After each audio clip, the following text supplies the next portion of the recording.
Welcome to the 6th episode of All Things Crypto, an Elk Finance podcast. I'm Shiloh, also known as LT Snake Plissken. And I am Fareed.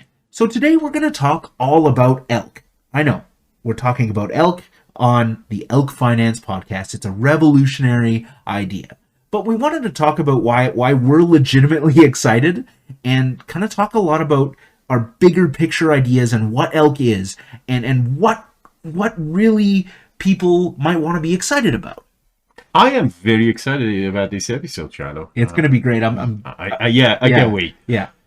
Please keep in mind we are not financial advisors, and this is not financial advice. If you're looking for financial advice, please find a licensed advisor in your area. So as always, our mission here is to provide resources to people who are interested in crypto, right? And these resources happen to be related to elk. And I don't want to come across like we're selling something here and we're pushing it. It's just kind of legitimate excitement and just kind of talk a little bit more about the project. So today we're going to really just talk about how elk works and why you should care. If you get something wrong, please let us know. We welcome any feedback, any comments or suggestions or questions from you guys. And this is an opportunity for us to learn and make this podcast more interesting for everybody who's out there who's listening to this. Yeah, so feel free to share that with us on Telegram. You can find the Elk Finance chat at t.me/elk_finance_chat. Now, with that out of the way, a lot of this material, as usual, has come from Roland Rude, our lead writer. So eloquently wrote this article we're drawing from, which I will link in the description of the podcast. So please, follow along or give that a read or pause it now, go through it, and then you can listen to us jabber on about it if you'd like. I really enjoyed reading his material. As always, very accurate, and he is a natural writer, actually. It's like reading a story. I know. This one got me really excited, especially because, some of these things have been floating around, even in the team chat. And, as I've come to understand more and more of it, I got quite a bit more excited. Absolutely.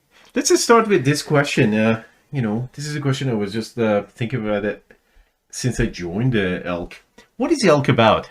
Isn't Elk just about being another bridge project? Well, that's the thing. I kind of get that question all the time, right? Isn't it just a bridge? Well, the difference with ElkNet, and that is that protocol that allows us to take elk from any one of the chains we're on, 6 right now at the time of recording, probably more if you're listening to this in the future.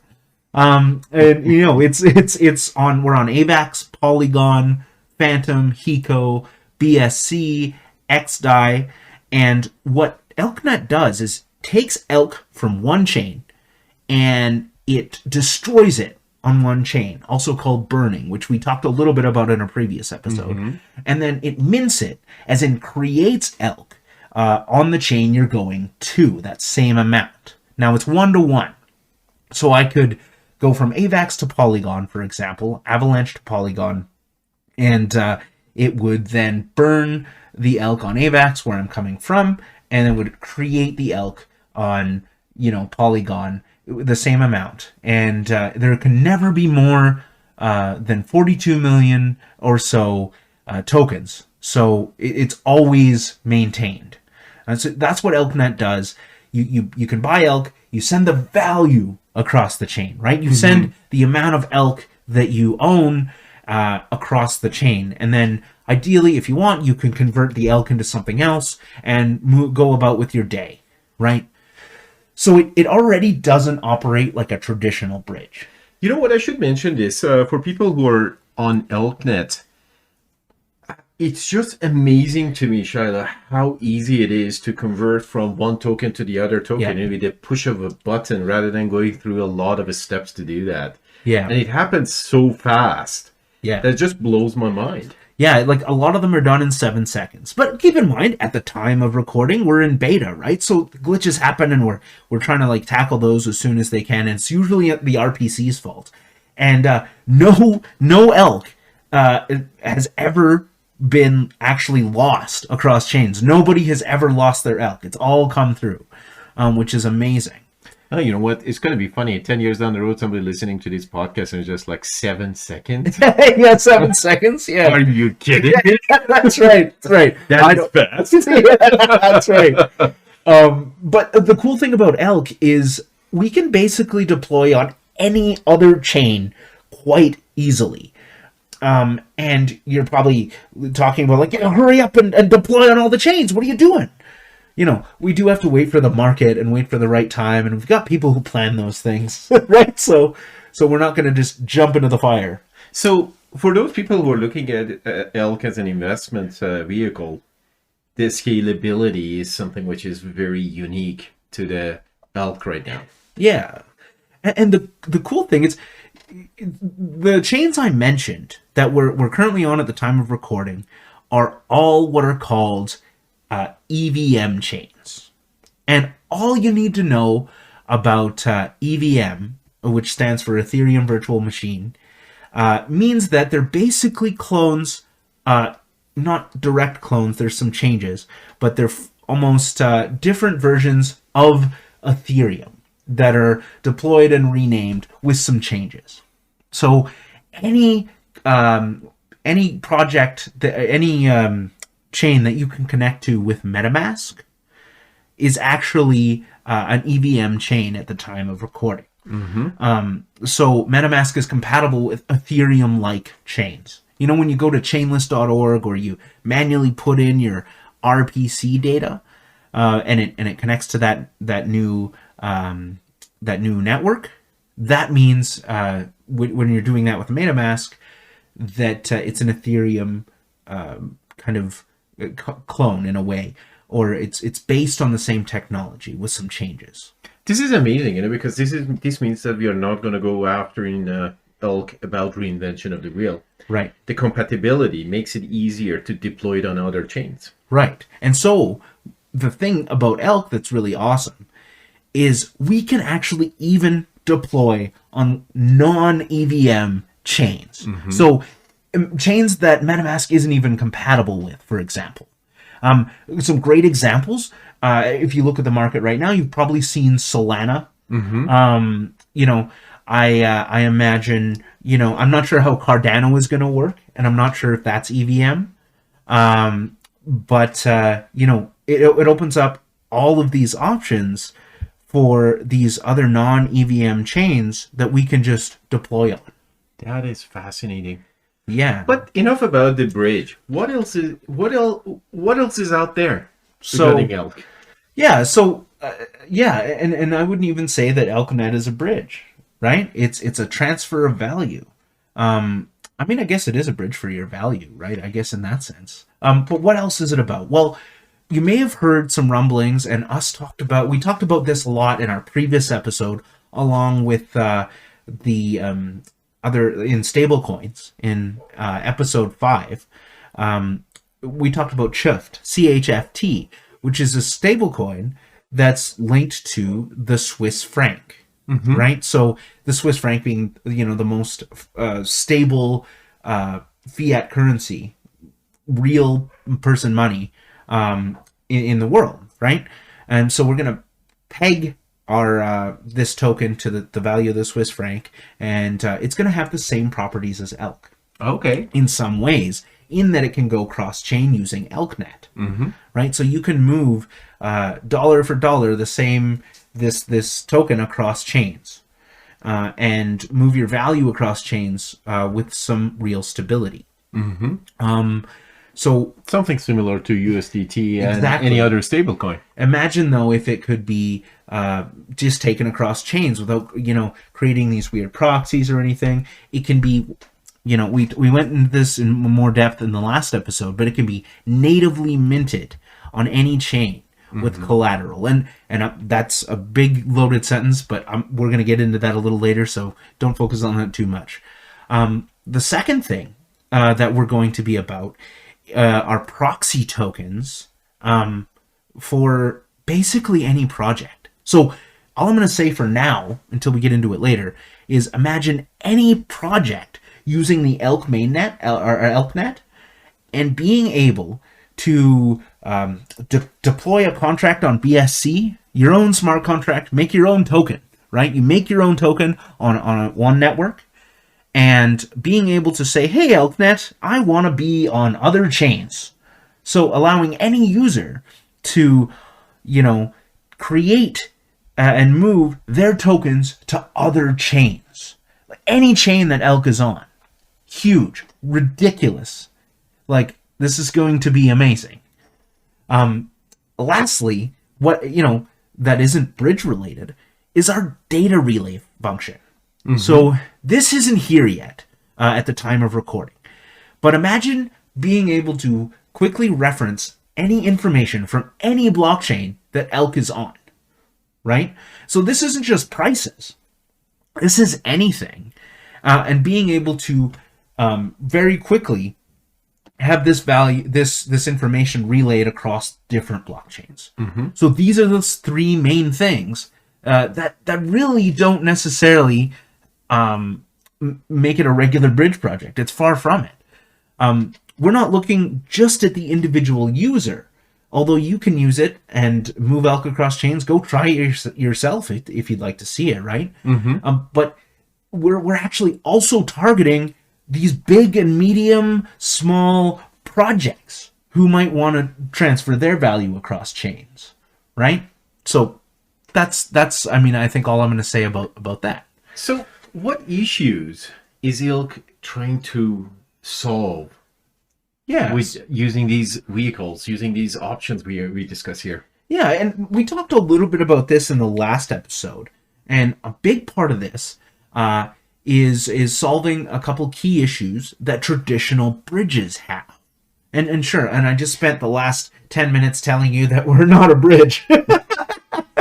But you sound like a politician. That's right. Yeah. Oh yeah, we're not a bridge. But we do solve some of those problems. We're I guess I should say, yeah, sure, we're a bridge, but we're more, right? Mm-hmm. You don't say all sports are hockey. Hockey is simply a sport, mm-hmm. right? So Elk isn't just one thing. We're not just a bridge. We're aiming to be something that encompasses all of decentralized finance. So it's going to be one massive ecosystem. Huge ecosystem that's open source and with tools available for the single user or the biggest crypto project, mm-hmm. right? So bridge fragmentation is something we want to solve. And if you want more information on bridge fragmentation, we touched on it a little bit deeper in the last episode. Okay. About stablecoins. That's episode 4. But bridges basically like the Avalanche Ethereum Bridge, the AEB Bridge. It's designed to take value from Ethereum and bring it to Avalanche. Take specific tokens, wrap them. It freezes tokens on one.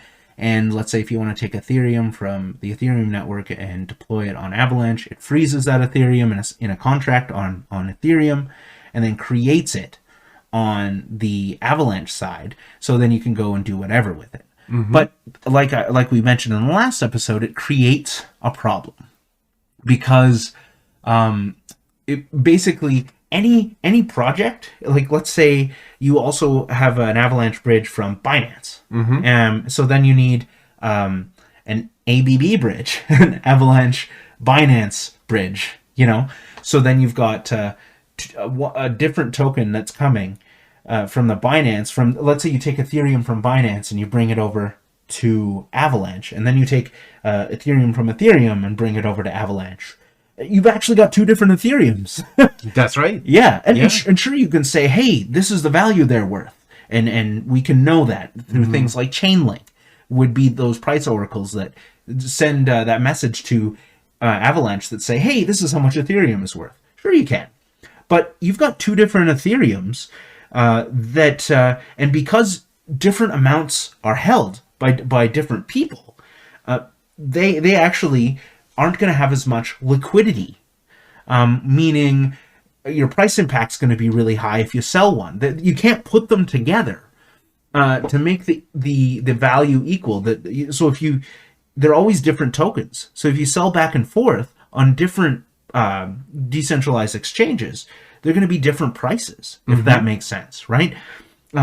So because it's not just one thing, you can't just pair it with every other token and say, okay, now you can trade these tokens, and it's not a problem, because you've effectively split the liquidity in half. And if you want more information on liquidity, check out our liquidity episode back in, I think it is our second episode. Go check that out if you want more information around that. So yeah, that can create an issue, and with Elk, that's not an issue, because we are actually paired with every other token, and there's no proxy tokens of Elk. Elk is just Elk across every chain, even with the same contract address. So everything somehow pegged to just the Elk token, right, in different chains, right, and that's the way you're just basically yeah, not dealing with multiple exchanges, yeah, and multiple exchange rates, yeah, and as a result, you're going to have more or less the same value. Doesn't matter where you are. Yeah, exactly. And the thing about Elk is, yeah, sure, that you might see a few cents difference between one chain and the other, and you're like, oh, what about that? Well, the cool thing about that is it actually presents an opportunity for investors, something called arbitrage. Okay. So basically, imagine if Elk is $2.55 on Avalanche, and it is $2.70 on Polygon, let's say. So what you could do is send 350 Elk from Avalanche, where it's worth $2.55, and you send it one for one. So you send, let's say, 300 Elk. You send it across chain, and you have now 300 Elk on Polygon. Now, since Polygon's worth $2.70 per Elk, you could sell it, send it to a traditional bridge or through an exchange, depending. Trade for, if you do it through the exchange, trade for, you sell it to, let's say, Matic, and you send the Matic to an exchange. Then you can trade that Matic for AVAX on the exchange, and then withdraw from the exchange, sending it back to Avalanche, and then you could buy more Elk. And you could repeat that. And what happens when you do that, since it's cheaper on Avalanche, when you've sold it for more, you buy more Elk. So this time, you come back and you have more Elk, and you could repeat the process, and many people will, until the prices even out. That's right. Right? Because when I sell on Polygon, the price is going to go down for Elk on Polygon. When I buy on Avalanche, the price is going to go up. So whether you do that through an exchange or a traditional bridge, the more you buy and sell from each side, the prices will even out, and the people who invest benefit. Now, this is something to take advantage of now, because who knows who's going to create a bot to do this at some point, right, to equalize the prices. It'll be great to have equalized prices, but right now it's a good opportunity. That's right. As time goes by, this return is going to diminish, because people are going to do a lot of exchange, and as a result, you're going to basically have these kind of a more balanced liquidity pools, which are going to keep the prices very comparable at different chains. That's right.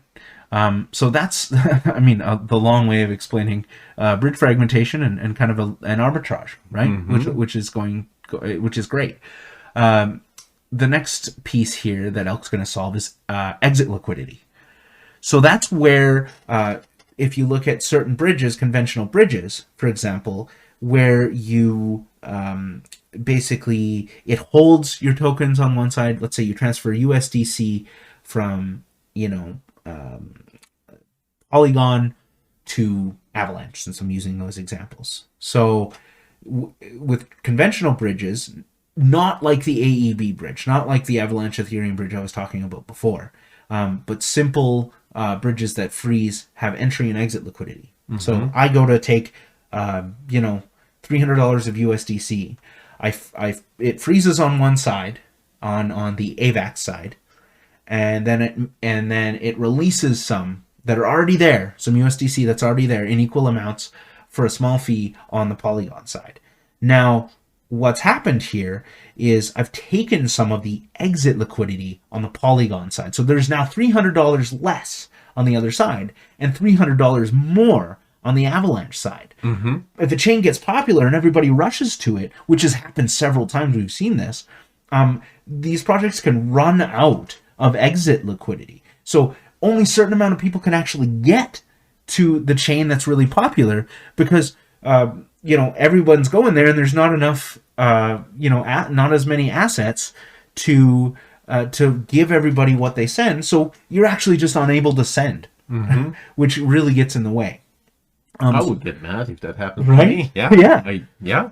So with Elk, there's no exit liquidity problem because of the mint and burn. That's right. It's always going to be there, and the amounts are going to be encouraged to be equalized because of arbitrage. Yeah. As well as the mint burn, there's no frozen liquid there. There's this is a very big benefit, because now you're just basically not getting into these massive fluctuations, and at the same time you're not getting stuck in a situation that you're missing an opportunity. Right. This is a really big deal. Yeah, it's huge. And we could get to a point we can look at ElkNet transfers overall, and we can determine which chains are popping, which chains are popular, right? And the more chains we launch on, we're only on 6 at the time of recording. Maybe you're listening to it now, we're on more. But it allows everyone to take their value instantly to where they want to go within decentralized finance and not having to provide their, all their information. Absolutely. Yeah. Yeah. So a good feature here that we're also going to have is talking about, I mentioned before about our data relay function, right? So currently, I mentioned like Chainlink, sends information across chains from one blockchain to another to reference prices and stuff. We're going to be introducing a data relay function with data that can reference not just prices, but other things across different blockchains. So that's going to be huge as well. So this is something that we're solving, and you can see that this data relay function isn't a bridge function. This is something else, right? So we're going to be able to solve that, and as well as this proxy token issue. And as well as this shift thing with this Swiss franc stablecoin, we've got a stable transfer of value across chain.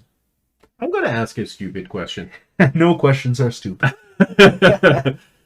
Shift or proxy token? Which one do you prefer? Which one do I prefer? Which thing do I think will win out? Well, the thing is, I don't think they're competing. I think both are going to be a necessary part of the ecosystem. So, all right, let's give a little bit of background here. Shift, right? That's our Swiss franc stablecoin again. How's that going to work? Well, basically, people can mint or create Shift by locking certain tokens in a smart contract. So I could take, let's say, $300 of Ethereum, and I can lock it in a smart contract, and for as long as that's locked in the smart contract, it will create some Shift for me, some Swiss franc stablecoin that I can then send across any chain and do whatever with it. Okay. It will create it on whatever chain that I'm on that Elk is currently on. Now the thing is, Shift is going to be over collateralized, right? So meaning it's not going to be $300 USD worth of Ethereum. It's not going to be 1-to-1. Right.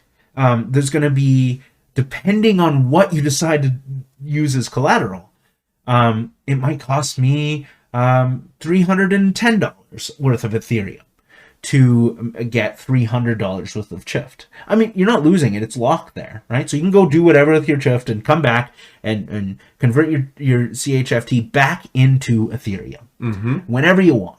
And you get that whole 310 back minus, possible gas fees or how that's going to work. But let's say I have Jimmy John's BSC shrimp token extravaganza. Right? That sounds legit. Yeah. So one of those were like really crappy coins, right? I'm sure it might have to be whitelisted, so or allowed to be used as collateral for Chift, because we're obviously we can't take just anything. But assume that it somehow Jimmy John is, a very reputable member of our community, and he's got an audit, but it's still a risky project, right? And I want to take his shrimp token, and I want to use it as collateral for my CHFT, but the price has been really volatile. So back if I was just taking Ethereum, locking it into a smart contract, it would be, let's say, that $10 fee, for example. These aren't actual fees, but saying it was $310 to get $300 of CHFT. For Jimmy John Shrimp token, maybe I might have to even provide double the value or triple the value of the token to get the equivalent to borrow the CHFT. Because of the high risk of that token.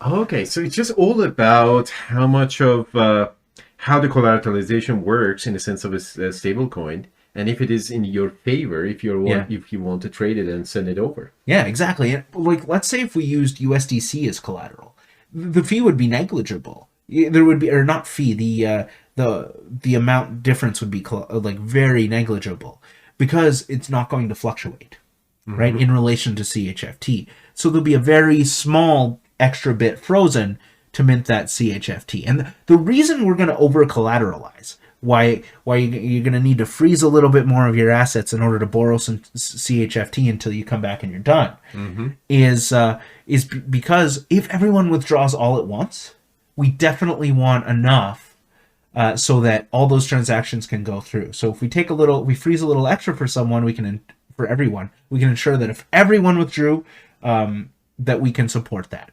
And it could happen that in the unlikely event, like everybody, left on one chain. Well, I guess you just maybe have to go to a different chain to redeem your CHFT. So there's no loss of value, which is going to be really cool. So this is one option for people who want to kind of sometimes cash out, stay on the sidelines, and come back, and they are looking for some options such as Shift or any other stable coin to hold on to their values as they are waiting. Right, and you could collateralize for CHFT, and you could kind of wait on it and use it as you could just leave your stuff frozen forever if you wanted, and use that CHFT as long as you wanted it, and you could redeem it at any point coming back. So that's one thing. And the second piece here you mentioned, which will win out, is CHFT or Proxy Tokens, and I did the cop-out answer where I said, I think they're both a necessary part of the ecosystem. It's kind of like saying the treasure was friendship all along, but Proxy Tokens, right? So this is something I'm equally and in some ways more excited for than Shift. Which will win out? I think they'll both be useful, but definitely most excited for the Proxy Tokens. Imagine, like I said, anybody being able to create any token and wrap that token using like our tools that we're going to release, also called an SDK, to take your token you've just created, wrap it, and send it across multiple chains, right? And there's not going to be huge fees or anything like this, or deployment costs, because the technology exists. We're just using ElkNet to wrap these tokens and send them across chains, just like we will with CHFT and just like we do with Elk.